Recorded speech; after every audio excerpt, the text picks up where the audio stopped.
Boa noite, meus irmãos. Eu peço desculpas porque nós estávamos na minha página. Por alguma razão, isso de vez em quando acontece, tá? Mas agora estamos na página da igreja e eu vi que o presbítero Nilson já estava na outra página, a Beth, Dona Alvina, e tinha mais gente lá. Mas eu vou cumprimentar vocês daqui a pouquinho, tá bom? Nós vamos começar de novo. O Pai iluminou nosso coração. Vamos lá. Boa noite, meus amados. Agora sim, acho que para todos que estão na página da igreja, perdão aí pela gafe. É uma falha, né? Bom ter vocês conosco para juntos estudarmos a palavra de Deus. Enquanto os nossos amados vão aí chegando, vamos cantar. Já tínhamos começado lá na outra página. O Pai iluminou os nossos corações para que o mundo reconheça que Cristo vive em nós.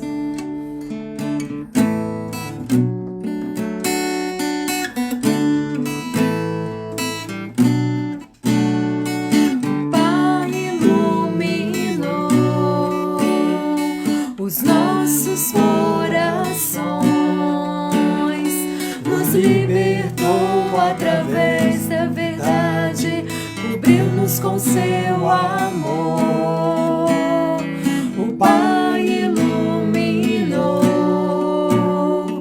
o nosso entendimento em sua grande e perfeita vontade. Ele fez-nos um para que o mundo reconheça que Jesus é o Senhor, para que a igreja cresça, proclamando seu amor. Meu irmão de coração, posso ver Jesus em você e no amor do nosso Pai. Unidos vamos caminhar e o mundo conhecerá que Cristo vive em nós. O Pai iluminou os nossos corações, nos libertou através da verdade, cobriu-nos com seu amor. O Pai iluminou o nosso entendimento em sua grande e perfeita vontade. Ele fez-nos um para que o mundo reconheça que Jesus é o Senhor, para que a igreja cresça, proclamando seu amor. Meu irmão de coração, posso ver Jesus em você e no amor do nosso Pai. Unidos vamos caminhar e o mundo conhecerá que Cristo vive em nós, e o mundo conhecerá que Cristo vive em nós, e o mundo conhecerá que Cristo vive em nós. Bom, deixe-me cumprimentando quem eu já estou vendo aqui. Celso Couto, boa noite. Claudemir, boa noite. Dona Dulce, seu Nilson, boa noite. Presbítero Beto, Dona Dirce, boa noite. Ronieres, Luzia, boa noite. Beth, Dona Alvina, já cumprimentei. Sueli Mirtes, boa noite. Presbítero Nilson, Vânia, Isa, Júlia, boa noite. Diaco Reginaldo, também boa noite. Quem Seu mais? João Costa. Seu João Costa, Nair, boa noite. Dona Zilda, já anotou? Não, vou anotar agora. Vamos cantar mais um? Vai, enquanto isso eu anoto aqui o que estava faltando, o que está faltando. Marli Anjos, boa noite, Marli. Bem-vinda, minha irmã. Não existe nada melhor do que ser amigo de Deus. Não existe nada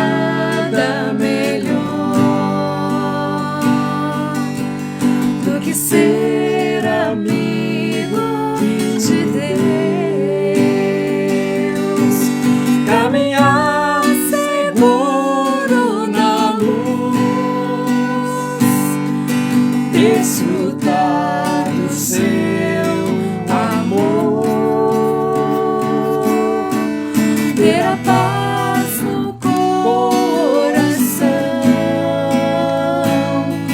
viver sempre em comunhão e assim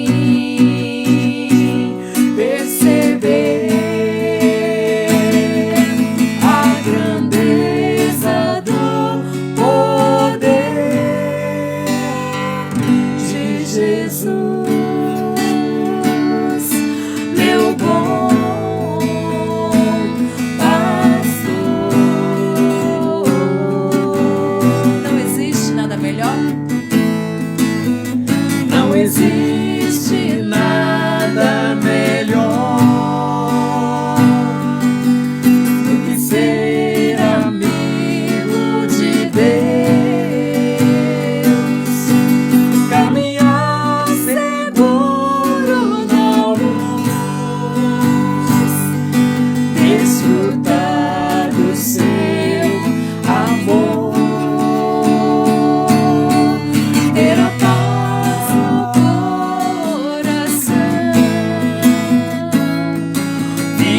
sempre em comunhão e assim perceber a grandeza do poder de Jesus, meu bom pastor.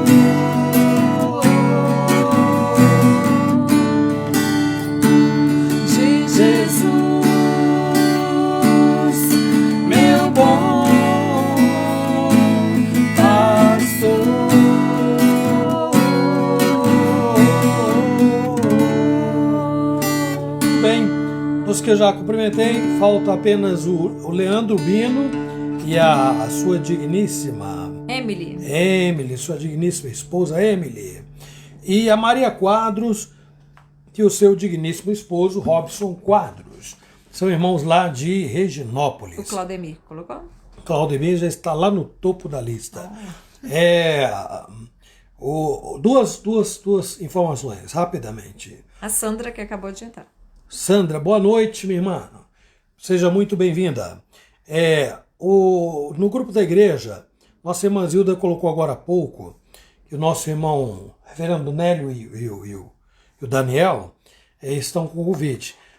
Então, só uma informação é que o quadro deles é tranquilo. Nós tivemos reunião na sexta-feira e conversamos hoje também. Então, ele está bem, está tranquilo lá. Está cumprindo os protocolos, ficar em casa e tal, mas com sintomas leves. Vamos agradecer a Deus por isto, tá bom? E orar também para que eles se recuperem logo, ok?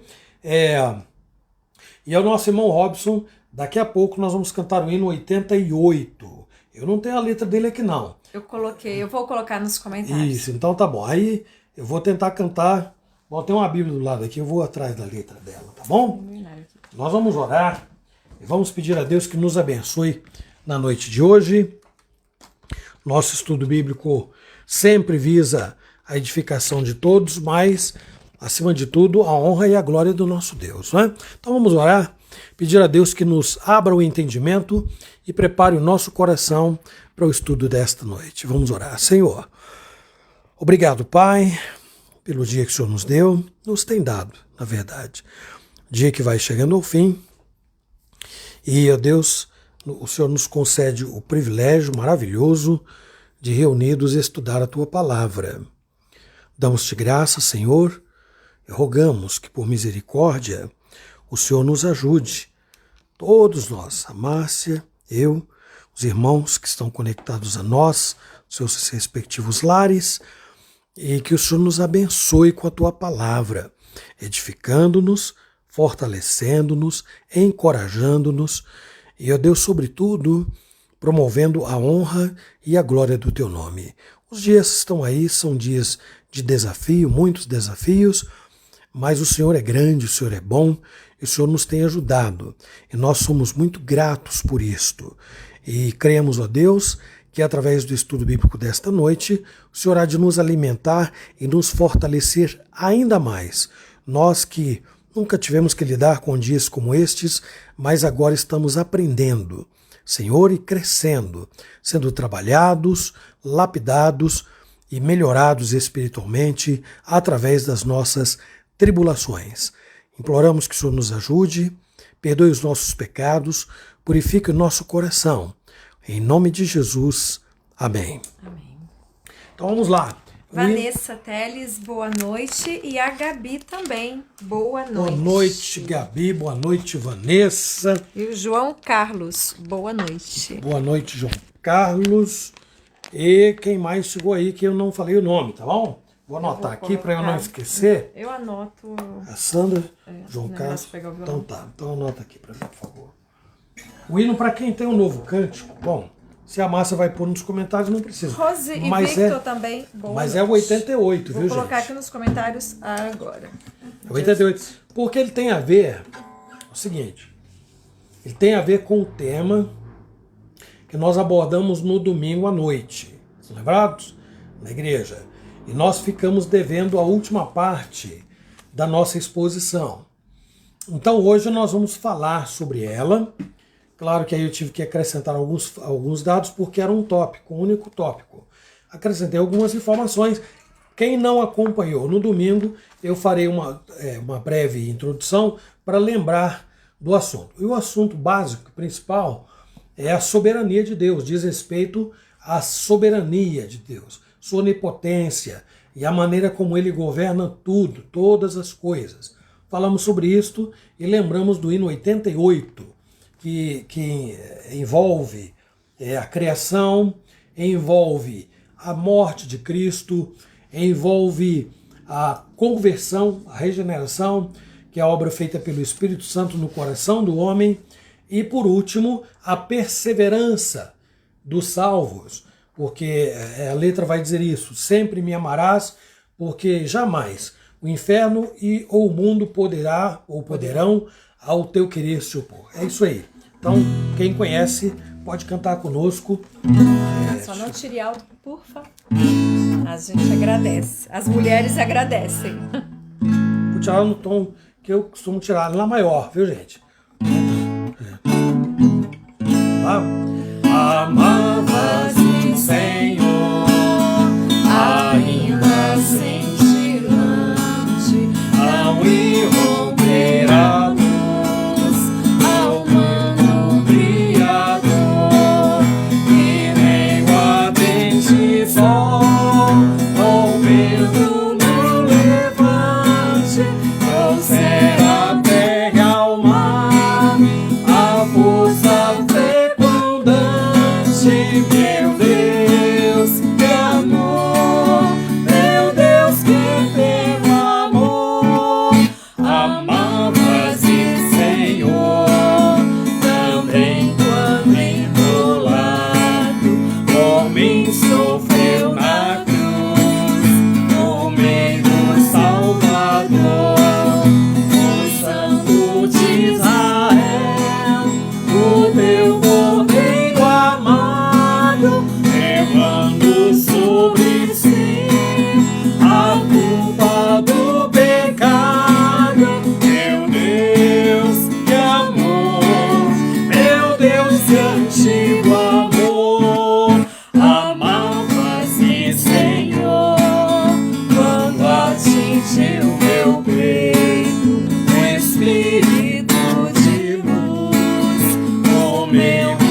É isso aí, gente. Esse é o hino 88, riquíssimo em conteúdo doutrinário. E que enfatiza a soberania de Deus em tudo, né? Na criação, como eu disse, na morte de Cristo, ao entrar no coração do homem através do seu espírito e mantendo este homem salvo, né? Então não há forças na natureza, no mundo visível e invisível, capazes de desfazer qualquer obra de Deus. Não existe, tá bom? Vamos ao versículo da semana. Eu termino de anotar alguém que tenha chegado. Muito bem, amados. Cadê? Tá aí? O versículo da semana está lá em Provérbios. Provérbios no capítulo 4, o versículo 18. Então, estamos meditando nesse capítulo essa semana, enfatizando aí o versículo 18. Então, Provérbios de Salomão, capítulo 4, o versículo 18, que diz assim, vamos falar juntos, nós aqui da nossa casa e você aí na sua casa. Diz, mas a vereda dos justos é como a luz da aurora, que vai brilhando mais e mais, até ser dia perfeito. Mais uma vez. Mas a vereda dos justos é como a luz da aurora, que vai brilhando mais e mais, até ser dia perfeito. O caminho dos justos, né? Vereda quer dizer isso, o caminho, a vida do justo, a vida daquele que teme a Deus é como a luz da aurora. Aquela luz que começa, né, bem devagarzinho e vai aumentando, até ser como o sol do meio-dia, né? Até ser esse dia aí perfeito. Assim tem que ser a nossa vida nesse mundo obscuro. A luz de Jesus tem que brilhar através das nossas vidas. Então, deixe registrado aí, né, separado, esse versículo de Provérbios 4 e no domingo pela manhã na escola dominical. Então, faremos a leitura deste capítulo, enfatizando aí o versículo de número 18. Ok, deixa eu só ver se eu esqueci de alguém. Eu já tinha cumprimentado a Maria Quadros, Robson Quadros, paguei a dívida, certo? Do hino nós pagamos, sem a minha esposa o que seria de mim, não é? A Sandra já cumprimentei, Joaninha, a Gabi também já, Vanessa Teles, João Carlos, Ana Albertina, boa noite, Gilson Matheus Franco, dos tempos do grupo Transformação, lá no Espírito Santo, e a sua digníssima esposa Elizabeth, boa noite, Noel, Elaine, Sidoca, Ariane, Lídia, Presbítero Garmes, Maria Xavier, Rose e Vitor. Bom, se mais alguém chegar, a minha esposa fará a gentileza de anotar para nós aí, tá bom? Eu vou aqui catar o microfone só para eu falar mais baixo, né? Porque agora estou cuidando da minha voz e aí eu tenho que falar mais baixo. Espero que todo mundo esteja me ouvindo bem aí do outro lado, tá? Meus irmãos, o texto que nós começamos aqui tem a ver com esse texto básico aí, foi o texto que nós usamos na pregação de domingo. Então eu vou ler esse texto, mas ele não será o único que nós vamos usar na noite de hoje não, tá? Porque eu vou recorrer a outros textos e eu vou pedir a Márcia que me ajude, como ela sempre faz, mas para lembrar aos irmãos o assunto que nós estamos tratando, está registrado em Romanos 9, de 6 a 18. Romanos 9, de 6 a 18. Abra aí. Mateus, Marcos, Lucas, João, Atos, Romanos. Novo Testamento. Mateus, Marcos, Lucas, João, Atos, Romanos, tá? 9, 6 a 18 diz assim, olha... E não pensemos que a palavra de Deus haja falhado, porque nem todos os de Israel são de fato israelitas, nem por serem descendentes de Abraão são todos seus filhos, mas Isaac será chamada a tua descendência. Isto é, estes filhos de Deus não são propriamente os da carne, mas devem ser considerados como descendência os filhos da promessa. Porque a palavra da promessa é esta: por este tempo virei e Sara terá um filho. É Deus falando a Abraão, né? Lá em Gênesis. E não somente ela, mas também Rebeca, ao conceber de um só, Isaque, nosso pai. E ainda não eram, é Paulo falando aqui, claro, né, desde o início do versículo 10, e ainda não eram gêmeos nascidos, nem tinham praticado o bem ou o mal, para que o propósito de Deus quanto à eleição prevalecesse, não por obras, mas por aquele que chama, já fora dito a ela: o mais velho será servo do mais moço, como está escrito: amei Jacó, porém me aborreci de Esaú. Vou ler até o 18, né? Que diremos, pois? Há injustiça da parte de Deus? De modo nenhum, pois ele diz a Moisés, Deus disse lá atrás: terei misericórdia de quem me aprouver ter misericórdia, e compadecer-me-ei de quem me aprouver ter compaixão. Assim, pois, não depende de quem quer ou de quem corre, mas de usar Deus a sua misericórdia. Porque a Escritura diz a Faraó: para isto mesmo te levantei, para mostrar em ti o meu poder e para que o meu nome seja anunciado por toda a terra. Logo, tem ele misericórdia de quem quer e também endurece a quem lhe apraz. Vamos fazer mais uma oração? Feche os seus olhos e vamos pedir a Deus iluminação e esclarecimento para a nossa meditação de hoje. Senhor, fala ao nosso coração, meu Pai, tem misericórdia de nós. Perdoa os nossos pecados, são muitos, pensamentos, palavras, ações. Há muitas maneiras, ó Deus, de contrariar a Tua vontade. E nós sabemos que tudo isto, ó Deus, se constitui em empecilhos para que nós cresçamos na comunhão que precisa ser desenvolvida com o Senhor. Tem misericórdia de nós. Fala o nosso coração. Nós rogamos em nome de Jesus. Amém.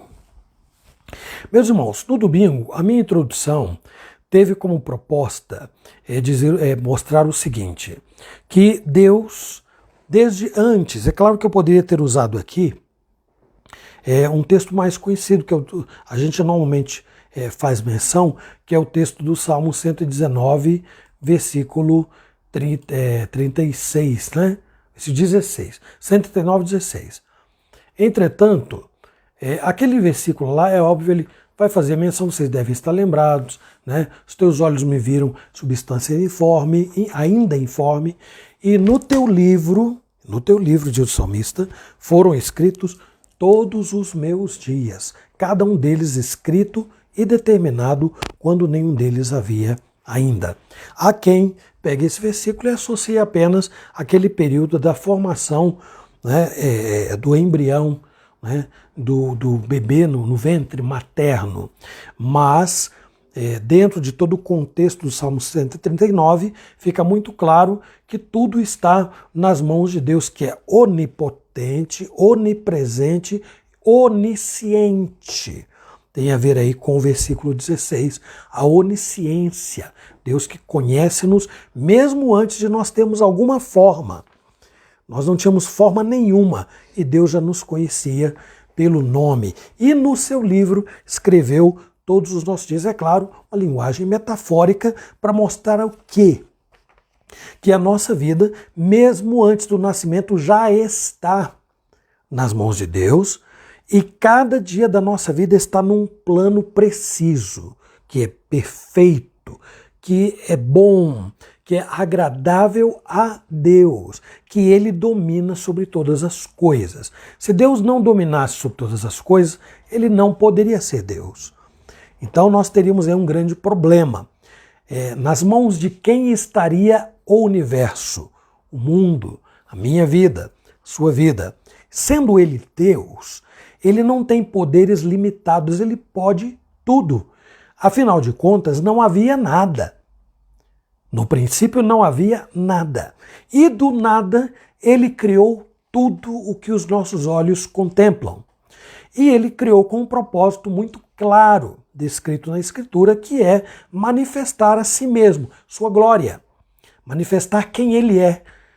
Mostrar que há Deus. E que não somente há Deus, mas que ele está trabalhando continuamente sobre toda a criação e com vistas à sua própria honra e à sua própria glória. Muito bem. No início, nós falamos até para os irmãos que numa situação assim, não cabe, principalmente diante dos problemas que nós todos estamos vivendo agora, alguma possibilidade de imaginar um caminho que seria uma espécie de vertente, um caminho alternativo de vida. Casado com outra pessoa, nascido em outra família, né, tendo uma vida diferente, totalmente diferente da vida que nós estamos levando neste momento. O cristão, dentre todos os que existem no mundo, com todas as religiões que são abraçadas, o cristão é o único que, enxergando por esta ótica Deus e a sua criação, vive contente com quem ele é, contente com quem Deus fez dele, onde Deus o colocou. E mesmo quando ele atravessa tribulações e lutas difíceis, ele está firme porque ele sabe que Deus tem propostas aí que ele desconhece. Ele vai ter paciência no meio da tribulação, vai orar e vai pedir a Deus que lhe dê a estrutura para atravessar as dificuldades que ele precisa enfrentar. Então foi basicamente o que nós colocamos na nossa introdução. No primeiro ponto, nós trabalhamos com alguns pressupostos da soberania de Deus, porque não dá para falar que Deus controla as pequenas coisas do mundo, não é? E aí nós lembramos do pardal, não é? E não dá para falar que Deus controla o sol, a lua, as estrelas, o mar, os vulcões, né, as tempestades e tudo, se nós não compreendemos que Deus é Deus, que Ele é Senhor absoluto, que Ele controla a enfermidade, que Deus controla a vida, Ele dá a vida, Ele tira a vida, que Deus não deixou o homem entregue ao acaso. Aquela ideia de que toda causa tem um efeito, não funciona muito bem assim quando a gente põe Deus na história, não é? Porque Ele cria a causa, Ele é a causa, né, em última instância, de tudo que se passa no mundo. Porque tudo vai convergir para fazer a vontade dele em última análise, não a minha, não a vontade de quem vive comigo, seja minha esposa, seja os meus filhos, sejam outros que até manifestam uma fé mais sólida, mais firme, mais vigorosa do que a minha. Não. Deus, em última análise, é a causa final de tudo que se passa no mundo, com propósitos que vão convergir para satisfazer a sua própria vontade no final de tudo. Então, trabalhamos com esses pressupostos para ninguém ficar procurando pelo em casca de ovo. Ou Deus é Deus, né, por completo, e é Senhor absoluto, ou então eu não conheço Deus. Eu posso imaginar, ter uma ideia humanizada de Deus e que em nada vai me ajudar, só vai prejudicar a minha maneira de enxergar a vida e a minha própria maneira de viver, inclusive, porque esse foi o segundo ponto que nós vimos quando falamos que Deus é soberano em toda a minha vida. Claro que um dia a minha esposa e eu nos conhecemos e nos casamos, mas Deus estava por trás desse encontro. Deus é quem nos uniu. Nós não tivemos sorte, como alguém diria. É claro que também não tivemos azar. De algum modo, a mão de Deus, é isso que eu quero dizer, a mão de Deus estava por trás de todo um processo. Desde antes do nascimento da minha esposa, desde antes do meu nascimento, o momento em que nós nos encontramos, quando nós nos conhecemos, a família onde ela nasceu, família onde eu nasci, né? O modo como nós nos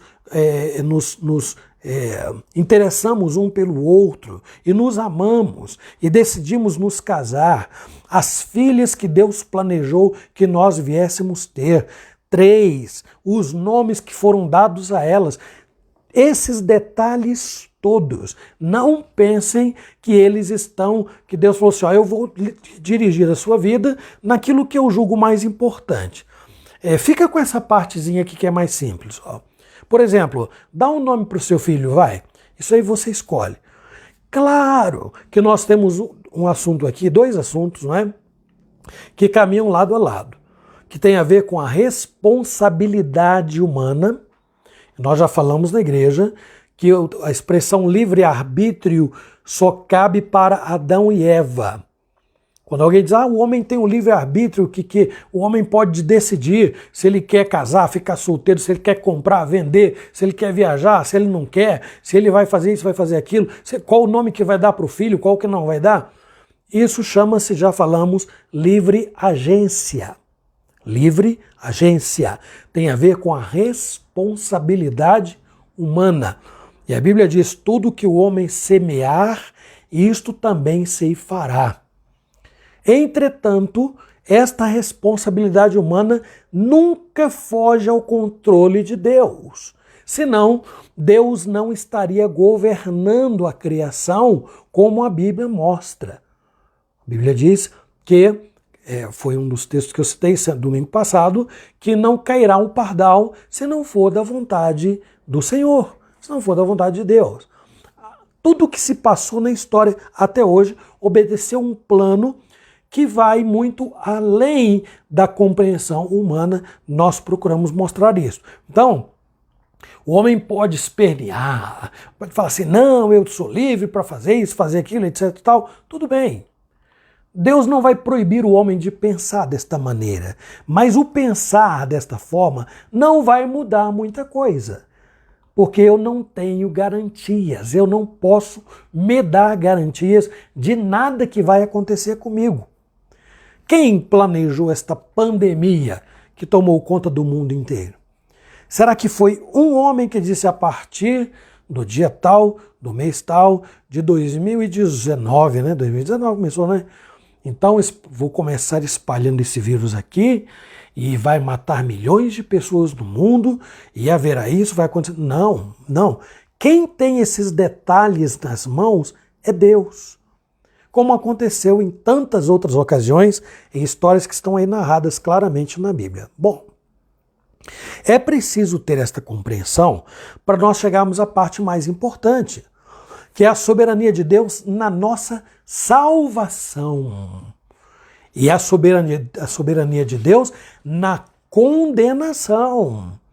Muita gente evita de falar dela, mas Deus é Senhor tanto na salvação quanto na condenação. Então este é o ponto que eu fiquei devendo para vocês, porque não deu tempo domingo de abordá-lo completo, né? Não abordamos. Então vamos agora ao assunto. O ponto é esse: Deus é soberano na salvação. Ao eleger uma pessoa, Deus não decide meramente fazê-la entrar no céu, mas Deus a guia em todo o seu caminho, desde a concepção até a glorificação desta pessoa. O que é a glorificação? É o momento em que ela deixa esse corpo de humilhação, que é o que aconteceu com Jesus Cristo, e por fim entra na glória, na vida eterna. E aí, depois de um tempo, Deus ressuscitará todos os mortos, inclusive aqueles que já estão com Ele na eternidade, ou mesmo os que estão já na condenação eterna. Todos vão ressuscitar para receber corpos novos. Uns receberão corpos glorificados para viver com Cristo eternamente, e outros receberão corpos adaptados para viverem esta condenação, que nada mais é que a manifestação da justiça de Deus. Bom, apesar do eleito e do não eleito estarem caminhando para destinos totalmente opostos, os seus caminhos se cruzam no mundo e estão entrelaçados de diversas maneiras. No trabalho, no lazer, na família, na igreja. Há pessoas salvas na igreja, há pessoas que não são. Quem diz isso? Jesus. Jesus diz, muitos serão chamados, mas poucos serão escolhidos. Quando Jesus diz que há ovelhas, mas há bodes, há lobos vestidos de ovelhas, o que ele está dizendo? Que há pessoas infiltradas na igreja com cara e pele de ovelha, mas por dentro são lobos roubadores. Palavras de Jesus, viu? Então nós estamos entrelaçados. A igreja está entrelaçada com o mundo, os salvos estão entrelaçados com os perdidos. Deus não nos deu autoridade e autonomia para julgar quem está salvo e quem não está. O que Jesus manda fazer é tomar cuidado, dizendo, pelos seus frutos os conhecereis. Então é preciso tomar cuidado. E o apóstolo Paulo diz que muitos falsos profetas se levantarão entre vós. Então a Bíblia está cheia de textos que dão uma dica de que o cristão, filho de Deus, esse regenerado eleito, ele tem que ter condições de fazer um julgamento. Não é um julgamento condenatório, mas de olhar os frutos que determinada pessoa está produzindo e julgar. Dizer, isso não é fruto de uma boa árvore. Então eu vou chegar até determinada pessoa e dizer, fulano, um cristão não se comporta desta maneira. Um cristão não fala deste modo. Um cristão não pensa deste modo. Um cristão não age deste modo. Então nós estamos pegando os frutos e estamos qualificando a árvore pelo tipo de fruto que ela está produzindo. Se aquele irmão for mesmo regenerado, for transformado pelo poder de Deus, ele ouvirá, vai processar essas informações e pela ação de Deus, do Espírito Santo na sua vida, mudará o seu comportamento. Porque é assim, pela palavra de Deus, pelo aconselhamento cristão, pelo convívio entre cristãos na igreja, um ajuda o outro a mudar de vida e a progredir na santificação. Bom, o texto que nós lemos aqui em Romanos é claro em mostrar que Deus é soberano na salvação.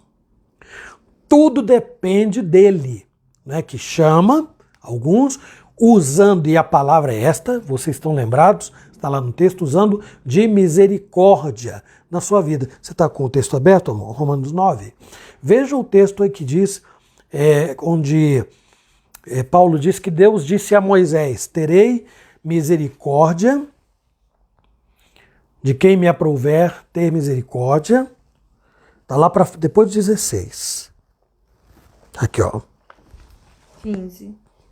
Terei misericórdia Isso. de quem me aprouver ter misericórdia e compadecer-me-ei de quem me aprouver ter compaixão. Compadecer-me-ei de quem me aprouver ter compaixão. O que isto, aonde isto nos leva?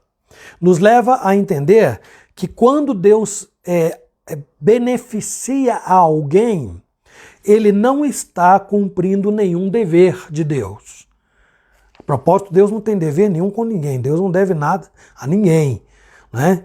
E costumamos dizer aqui que se Deus deve alguma coisa para alguém, é o que está registrado em Romanos 3:23, não é, amor? Dá uma conferida para mim. O salário do pecado é a morte? Salário, vamos ver. É Romanos 3:23.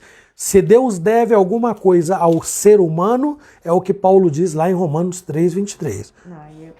6:23, desculpa. 6:23. 3:23, depois todos pecaram e carecem da glória de Deus. Romanos 6:23. Porque o salário do pecado é a morte. Salário do pecado é a morte. Então, só um minuto. Salário. Deus, se alguém disser que Deus salva, que Deus chama, porque é um dever, porque Deus precisa salvar. Deus não precisa e Deus não tem dever. Todos nasceram nesta condição de pecadores, não é? À exceção dos primeiros pais, todos pecaram, que é o que está lá em Romanos 3:23. Agora aqui diz, salário por esta natureza pecaminosa é a morte, mas a salvação, lá em Romanos 6:23, dom gratuito de Deus. É dom gratuito. Está claro? É dom gratuito. É dádiva. É favor. Então, quando nós lemos em Romanos 9, que Deus disse a Moisés, terei misericórdia de quem me aprouver ter misericórdia, e terei compaixão de quem me aprouver ter compaixão. O que Deus está dizendo? Se eu quiser beneficiar alguém, será um favor. Ou seja, ele poderia deixar todos entregues ao destino natural que aguardava por todos, que é o que eu falei agora em questão de salário do pecado, é a morte. Então é lamentável que determinados pregadores ousadamente chegam ao ponto de dizer que essa doutrina da predestinação é maligna. É muito triste, é lamentável. A visão que eles têm de Deus é de um Deus humanizado, é um Deus que depende do homem. O que o homem vai fazer? Dependendo se o homem vier a ter fé, ele vai ser salvo. Se o homem não vier a ter fé, ele vai ser condenado. Então depende da fé que esse homem vai ter. Bom, só que eles esquecem do que está escrito em Efésios 2:8. Embora tenha posto o texto lá na frente, a gente já pode dar uma olhada nele aqui. Efésios 2:8. Quando alguém diz assim, que Deus salva dependente da fé, nós temos que lembrar qual é a origem da fé. De onde ela vem, onde ela nasce. Ela não nasce no coração humano. Nós não produzimos fé. Paulo vai responder isso em Efésios, capítulo 2, versículo 8. O que é que ele diz lá? Porque pela graça sois salvos mediante a fé. Isto não vem de vós, é dom de Deus. A fé e essa graça já diz tudo, inclusive, porque o significado de graça é favor não merecido. Pela graça, Paulo está dizendo aos Efésios, sois salvos por meio da fé. Em nenhum momento Paulo atribui a causa da salvação dos Efésios a algo que houvesse neles. Pelo contrário, como ele começa o capítulo 2, amor? Como Paulo começa falando dos Efésios e dele inclusive, porque ele se põe no meio, não é? Como ele começa o capítulo 2?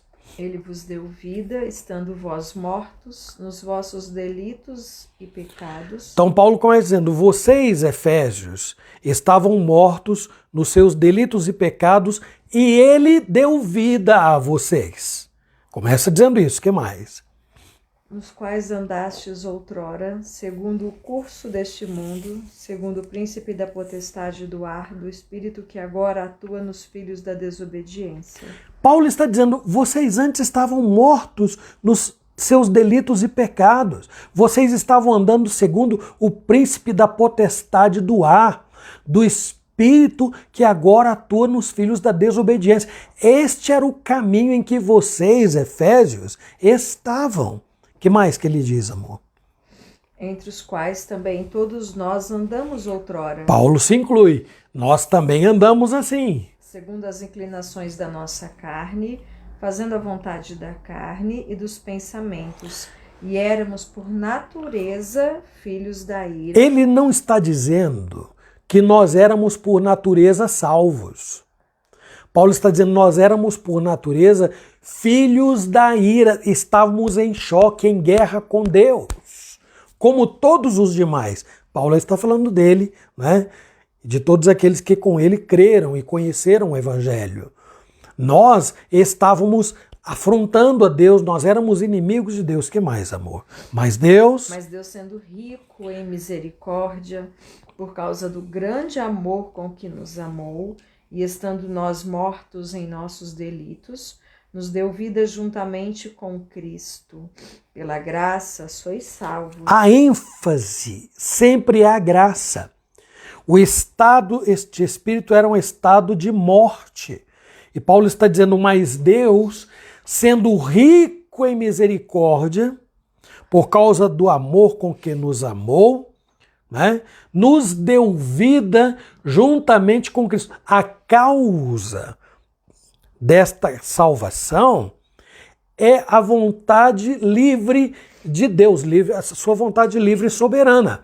Mas Deus não salva sem usar um critério. O critério que ele usa, Paulo diz aqui no versículo que a Márcia acabou de ler. Fala de novo, amor. No finalzinho vai dizer. O 4? É o último versículo. Deus sendo rico. Mas Deus sendo rico em misericórdia, por causa do grande amor com que nos amou, e estando nós mortos em nossos delitos, nos deu vida juntamente com Cristo. Juntamente com Cristo. Favor não merecido que Deus estendeu ao homem por causa da obra que Jesus Cristo fez. Simples assim. Alguns não vão entender. Esta matéria não é dada para que o homem entenda. Ela é dada para que o homem saiba que há um só Senhor. E certamente não é o homem. Há um só Senhor e não é o inimigo, não é Satanás. Há um só Senhor e um só Deus, o Criador de todas as coisas, que transforma o coração mais duro que possa existir, mais insensível, o homem mais contumaz e rebelde, não pode contra Deus, não resiste à força e à ação amorosa de Deus quando Deus vem e o alcança por misericórdia. Porque teve misericórdia, teve compaixão. Quem escreveu esta carta é um grande exemplo disto. Saulo era terrível, odiava os cristãos. Ele não procurou Jesus.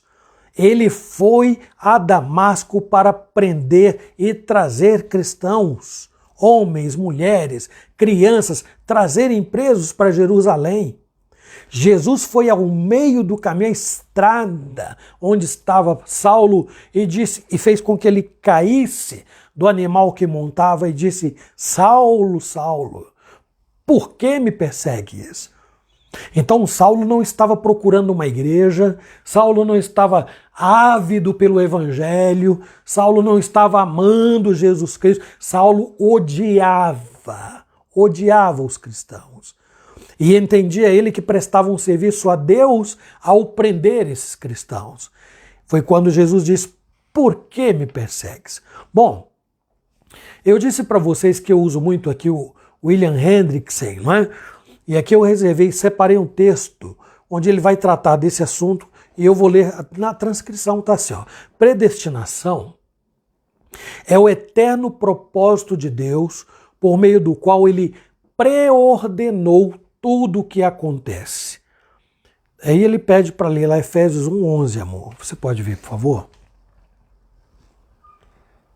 Nele digo, no qual fomos também feitos herança, predestinados segundo o propósito daquele que faz todas as coisas conforme o conselho da sua vontade. Aquele que faz todas as coisas, todas, gente, todas as coisas conforme o quê? O conselho da sua vontade. Então, a eleição pode ser definida, de acordo com Hendrickson, como o eterno propósito de Deus que faz certos indivíduos, certas pessoas específicas serem em Cristo os recipientes desta graça aí salvadora, a fim de que eles vivam para a glória de Deus e obtenham a salvação eterna.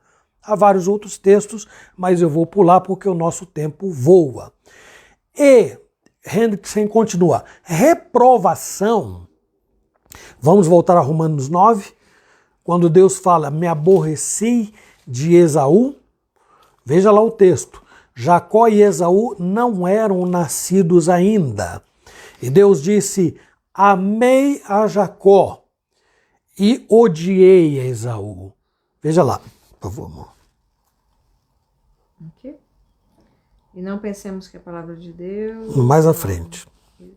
Abraão são todos os filhos, Isaac... Mais. Aí. 11. E ainda não eram os gêmeos nascidos, nem tinham praticado o bem ou o mal, para que o propósito de Deus quanto à eleição prevalecesse. Isso é importante. Repete novamente essa parte. É muito importante. Eles não haviam nascido, os gêmeos, Esaú e Jacó. Nem praticado o bem e o mal. Não haviam nascido. Logo, não haviam feito nada. Nada. Para que o propósito de Deus quanto à eleição prevalecesse, não por obras, mas por aquele que chama. Para que o mérito da escolha fosse dado àquele que é devido, que é Deus. Não seria dado a Jacó. Jacó acabou sendo, embora fosse o mais novo, acabou recebendo a bênção do pai Isaac, porque Jacó não, porque Deus havia determinado que o mais velho, Esaú, serviria o mais moço. E o que diz lá? Amei a Jacó. O mais velho será servo do mais moço, como está escrito. Amei Jacó, porém me aborreci de Esaú. Então esse me aborreci é essa reprovação que Hendrickson fala aqui. Reprovação é o eterno propósito de Deus em ignorar certos indivíduos específicos no ato de conceder graça, a graça especial, ordenando-os ao castigo eterno por seus pecados. Então, é a hora de nós entendermos o seguinte: se Deus quisesse, esse é o caminho, se Deus quisesse reunir toda a humanidade, todos que já morreram desde o início da criação até hoje, e fazer justiça, condenando a todos, eu já disse, fazer justiça, ele estaria sendo justo. Porque todos pecaram. Quem neste mundo, em toda a história, nunca pecou? A parte dos nossos primeiros pais, só Jesus que é Deus e que veio exatamente nesta condição para poder morrer em lugar de pecadores como nós. Então, se Deus quisesse condenar toda a raça humana, ele estaria sendo justo. Agora, o que acontece é o seguinte: alguém poderia dizer assim, mas como é possível que Deus de amor, Deus que é amor, ordenar, determinar que certas pessoas sigam para o castigo eterno? Pense comigo.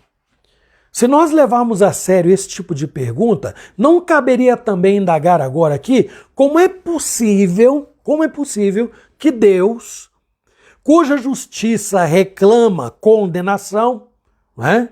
O pecado clama condenação, o pecado precisa ser punido. Como é que Deus, então, tendo que punir o pecado, ordenou alguns para a vida e a glória eterna? A mesma pergunta cabe. Porque não é uma questão de obra humana. Não é uma questão do que eu fiz ou do que eu deixei de fazer. Não é mérito de ninguém. Nenhum homem pode ser assim: eu vou para os céus porque eu não matei, eu não roubei, eu nunca fui uma pessoa dependente química, drogada, eu nunca fui um adúltero, eu nunca fui isso, eu nunca fui assassino, nunca fui isso, nunca fui aquilo. Ninguém pode dizer: peraí, eu vou para a salvação, eu vou para os céus, porque eu sou um bom pai, porque eu sou um bom marido, porque eu sou um crente fiel, eu não falto à igreja. Em nenhum lugar da Bíblia, qualquer ser humano é apresentado como quem contendo obras para poder colocar diante de Deus e justificá-lo e permitir que ele entre nos céus. Não. Mas o contrário, sim. O homem será condenado pelas suas próprias obras. Nada mais óbvio, nada mais natural. Agora, ele vai de qualquer maneira? Não vai de qualquer maneira. E aí nós temos o exemplo de Judas Iscariotes, que eu falei no domingo. Estão lembrados? Eram 12. Judas estava entre eles. E Judas Iscariotes, na palavra de Pedro, foi o instrumento para entregar Jesus conforme o determinado desígnio de Deus. Poderia ser Pedro? Poderia. Poderia ser João? Poderia. Poderia ser Tiago? Poderia. Mas o que acontece? Deus teve misericórdia de Pedro, Tiago, João, Bartolomeu, Tomé, Felipe, Mateus. Deus teve misericórdia dos outros 10. Misericórdia. Deus estendeu o seu favor aos 10. E Judas foi tratado como ele merecia. Os outros 10 também mereciam ser tratados como Judas por natureza.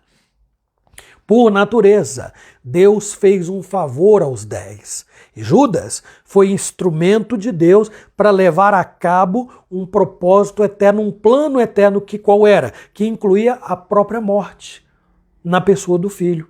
A morte de Deus na pessoa do Filho. Então vejam, o Filho de Deus, que nada devia, já estava decretado morrer para possibilitar a salvação de Pedro, Tiago, João, aí vamos falar do José, do Joaquim, do Manuel, né? e tantos outros mais que já foram, que são e que ainda serão. A causa primária está em Efésios 1:11. Aquele que faz todas as coisas conforme o conselho da sua vontade. Mas ele usa um critério secundário. Qual é? Eu não diria, secundário daria a impressão em termos de importância. Não é. Secundário em termos de importância, não. Secundário porque ele elege em Cristo. Alguém só pode ser salvo por causa da morte de Cristo. E é isto que João disse. Pedro, seu primeiro discurso, disse: na verdade, o Filho do Homem foi entregue pelo determinado desígnio de Deus, mas vocês o mataram por mãos iníquas. E Jesus havia dito: o Filho do Homem vai conforme está escrito, está sendo entregue conforme está escrito. Jesus falou isso acerca de si mesmo, só que ele completa dizendo assim: mas, ai, olha aí, Jesus está dizendo assim: a vontade do meu Pai está sendo levada a efeito. O Filho do Homem está sendo entregue conforme está escrito, mas, ai daquele, olha o Judas Iscariotes aí, ai daquele por meio de quem o Filho do Homem está sendo traído. Então eu volto a dizer que o que possibilitou a eleição dos salvos é esta morte substitutiva de Jesus Cristo. Então, caminhando para o final, eu vou ler para vocês aqui 3 capítulos da Confissão de Fé que a Igreja Presbiteriana do Brasil adota. É aquilo que nós cremos, que está na nossa Confissão de Fé. Confissão de Fé esta de 1647. Ela diz assim, sobre eleição e reprovação: desde toda a eternidade e pelo muito sábio e santo conselho de sua própria vontade, Deus ordenou livre e inalteravelmente tudo quanto acontece. Porém, de modo que nem Deus é o autor do pecado, nem violentada é a vontade da criatura, nem é tirada a liberdade ou a contingência das causas secundárias antes estabelecidas. Ou seja, Deus não apenas decidiu o final. É isso que a Confissão de Fé está dizendo. Deus estabeleceu o início, o meio e o fim. A oração que eu faço em favor de alguém que venha a ser curado está no propósito de Deus. O momento de levar o evangelho a alguém que vai se render a Cristo está no propósito de Deus. Então Deus não apenas decidiu, vou salvar o José. Não importa o tipo de vida que ele tenha, no final ele vai entrar no céu. Não funciona desta maneira. O plano de Deus envolve cada detalhe da vida de qualquer pessoa. Outro capítulo da Confissão de Fé diz o seguinte. Você quer ler, amor? Para eu tomar uma aguinha, por favor. Segundo o seu eterno conselho e imutável propósito, e segundo o santo conselho e beneplácito de sua vontade, antes que fosse o mundo criado, Deus escolheu em Cristo para a glória eterna os homens que são predestinados para a vida. Para o louvor de sua gloriosa graça, ele os escolheu de sua mera e livre graça e amor, e não por previsão de fé ou de obras e perseverança nelas, ou de qualquer outra coisa na criatura que a isso o movesse, como condição ou causa. O que a Confissão de Fé está dizendo? Deus não elegeu o Joaquim, porque Deus lá atrás falou assim, o Joaquim vai crer em mim. Então eu vou salvar o Joaquim. Não, porque a gente sabe que Deus conhece o amanhã. Deus conhece o futuro. Mas Deus não apenas conhece o futuro, Deus escreveu a história. Deus escreveu a história do Joaquim, do Manuel, e o dia que Saulo caiu do animal e veio a Cristo e atendeu ao seu chamado. Deus escreveu isto. Então não porque Deus viu a fé que Saulo viria a ter, falou, vou salvar Saulo. Não. Paulo entendeu tão bem isto que diz, pela graça, vou repetir esse texto, Efésios 2:8, pela graça sois salvos por meio da fé. E isto não vem de vós, é um dom, é uma dádiva de Deus, não vem das obras para que ninguém se glorie e fale assim, eu tive fé e por isso Deus vai me salvar. Você não tem fé, você é um ateu, você vai para o inferno. Não. Se eu digo que estou salvo, a razão é uma só. Misericórdia de Deus, porque se Deus quiser me condenar neste momento, Ele pode. Ele estará sendo justo.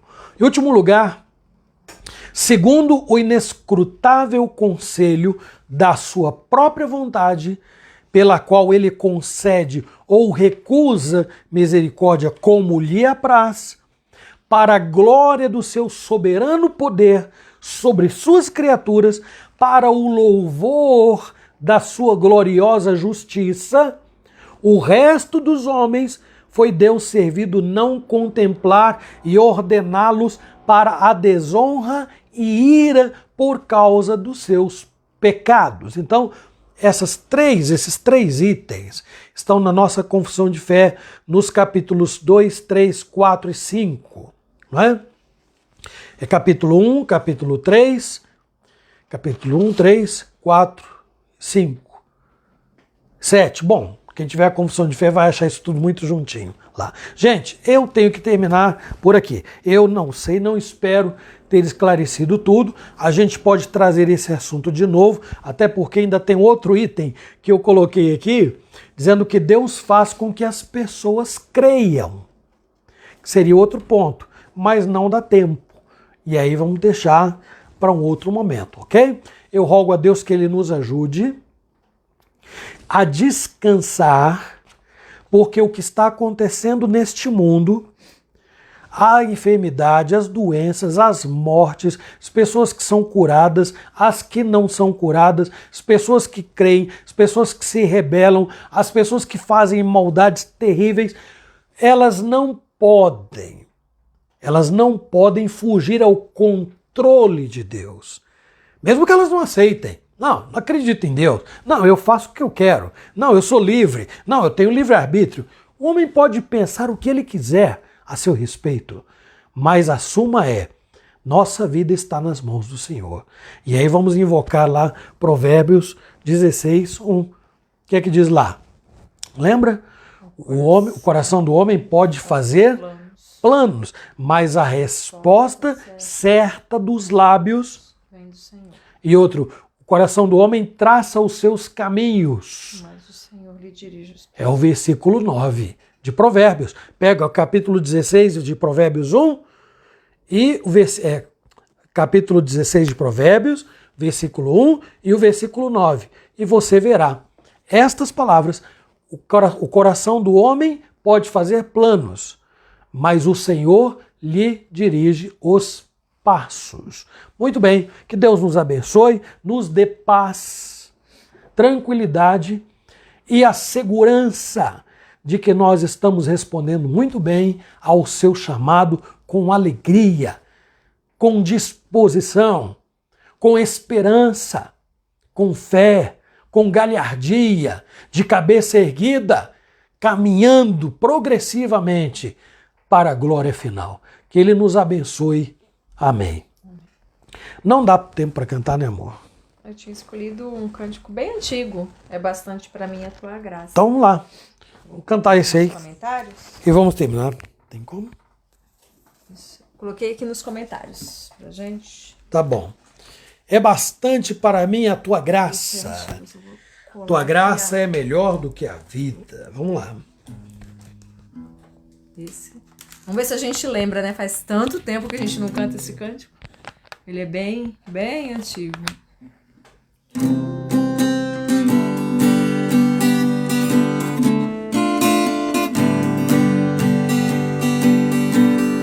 É bastante para mim a tua graça, receber o teu amor e o teu perdão.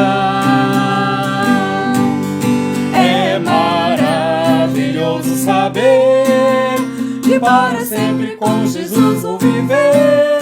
É bastante para mim a tua graça.